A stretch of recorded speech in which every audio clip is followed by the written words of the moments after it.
The next question is for you, Mrs. Harpeter. In Palmerston North, 38% of those on the unemployment benefit are aged between 18 and 24. What would you do to get the city's young people into meaningful employment or training? The biggest part of National's plan is to grow the economy. And to grow the economy, we need to increase jobs and get jobs so that employers can afford to have people at work. Some of the proposals put forward by Labor in terms of increasing the minimum wage to $15 and paid parental leave.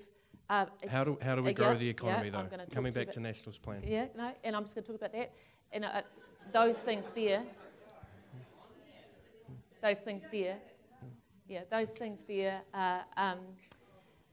sorry.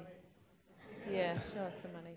Those things there are really hard for an employer to take on that cost and take on that business cost. So going back to the question, growing those jobs, which I think you asked for, not the economy, growing the jobs, it is about, the government doesn't produce jobs. The jobs are produced by employers in our economy. And as a business person, I know that. And what we need to do is make it easier for employers to employ people. So we have put in policies in place that talk about the starting people in 16, 17 and 18-year-olds for 6 months, starting them in 80% of the minimum wage for a 6-month period, and then they get the job and they're in there for 6 months and they can stay on, and the employer can afford to do it rather than getting them in when they're 16-year-old straight onto the minimum wage. So that's how National will do it. Thank you.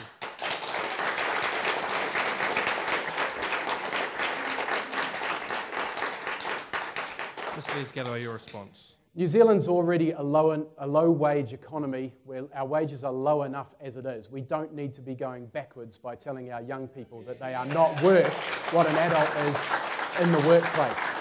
So we have a far more ambitious and positive plan for getting young people into work. First of all, it's about getting young people into apprenticeships.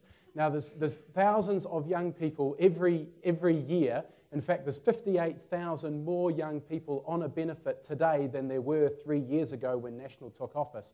They are sitting there receiving the dole to sit at home and do nothing.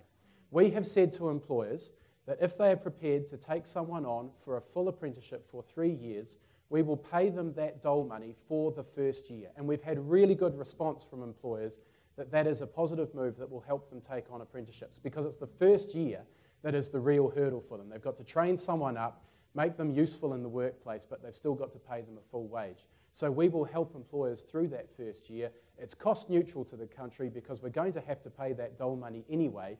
Far better to pay it for a young person to be actually going to work, getting up every morning, learning new skills and developing themselves for the future of our economy and for their job prospects. The second thing we want to do is to say that, look, when the government is buying things or building things, we should take a whole of economy approach to that, rather than just looking at that particular government agency's bottom line. I'll use one example. Recently, KiwiRail built some trains. We should have built them here in New Zealand, but we didn't. We built them in Korea. The reason why KiwiRail chose to build them in Korea because it was better for their own bottom line. But if they'd taken a whole of economy approach, they would have realised that New Zealand would have been better off, because we could have taken the income tax, we could have taken the GST, we would have kept those 44 people who lost their jobs in work, we wouldn't have to be paying them benefits, the money would be flowing around our own economy. So we want to grow jobs in New Zealand. We think the government should be active in doing so, and we have real policies to show you how we will do it.